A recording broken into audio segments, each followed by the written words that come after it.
कि हमें 10,000 करोड़ का बजट होना बोलकर अलग से कुछ नया नहीं मांग रहे थे।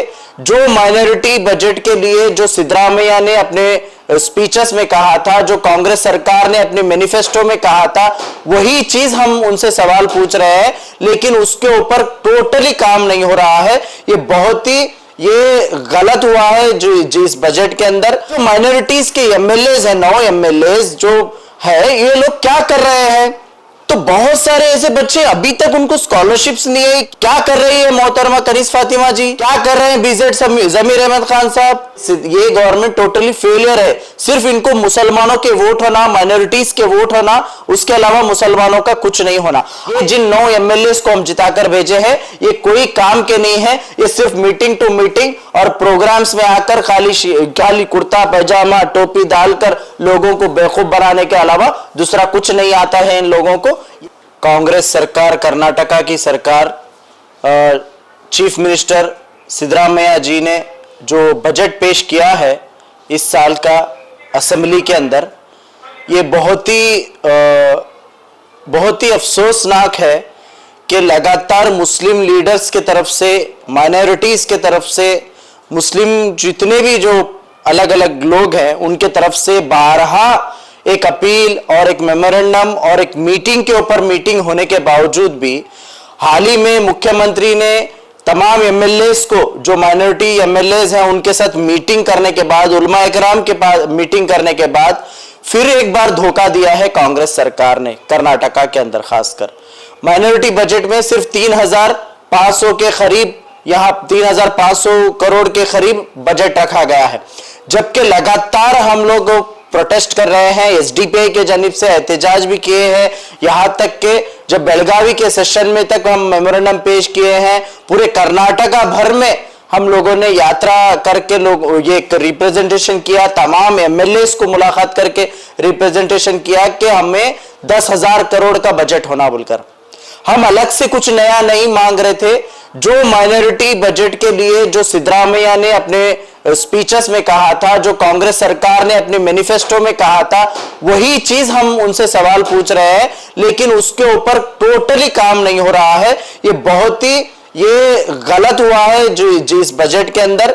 और पिछले मर्तबा के बजट के अंदर भी जो बजट दिया गया था, 2,101 करोड़ का बजट हमको डिसाइड किया गया था, लेकिन 2,101 करोड़ में सिर्फ 1,000 करोड़ तक सैंक्शन किया गया, लेकिन उसमें भी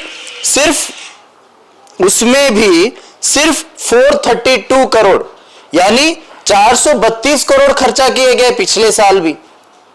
तो ये जो माइनॉरिटीज के एमएलएज है, 9 एमएलएज जो है, ये लोग क्या कर रहे हैं।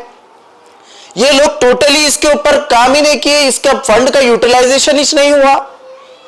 तो बहुत सारे ऐसे बच्चे अभी तक उनको स्कॉलरशिप्स नहीं आई, केएमडीसी के लोन के एप्लीकेशंस डालकर है, उनको पैसा नहीं आया। ऐसे कई लोग हैं। क्या कर रही है मोहतरमा कनीज फातिमा जी, क्या कर रहे हैं बीजेड जमीर अहमद खान साहब, और जितने भी जो एमएलएस हैं, तनवीर सेठ हो, ये जितने भी लोग हैं, ये लोग क्या कर रहे हैं। सिर्फ 432 करोड़ पे खर्चा किए गए, बाकी का पूरा अमाउंट वैसे ही है। उसके बाद अब 3,500 के करीब हमको दिया गया है, लेकिन उसमें भी कितना खर्चा करेंगे और कितना करेंगे पता नहीं। उसके अंदर भी टोटली ये है। तो ये सरासर गलत है। जबकि कांग्रेस ने जो वादे किए थे इलेक्शन के टाइम पर, उन वादों को पूरा नहीं कर रही है।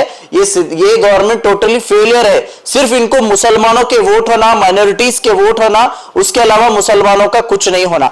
आप देखिए कितना बड़ा डिस्क्रिमिनेशन है। हाल ही में तेलंगाना में इलेक्शन हुआ, जहां पर सिर्फ 65 लाख मुसलमान रहते हैं, वहां पर ये लोग 4,000 करोड़ का बजट दे रहे हैं। यहां पर 1 करोड़ से ज्यादा मुसलमान रहते हैं, लेकिन यहां पर सिर्फ 3,500 करोड़ के करीब दे रहे हैं।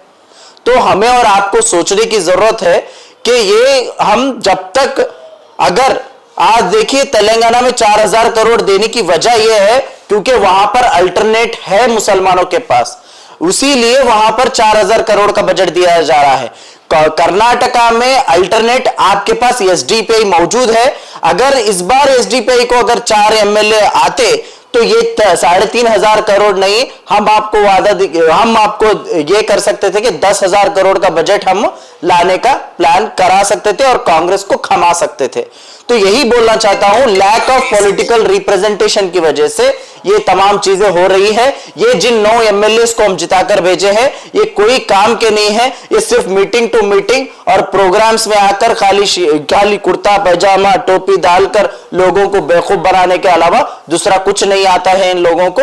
यही काम करते हैं। आने वाले इलेक्शंस में अगर एसडीपीआई को आप सपोर्ट करेंगे, एसडीपीआई का साथ देंगे, तो बेशक हम ये जो हमारे जो इश्यूज हैं, जब तक पॉलिटिकली हम इसका रिप्रेजेंटेशन नहीं करेंगे, हमारे इश्यूज क्लियर नहीं होंगे। मैं यही कहना चाहूंगा।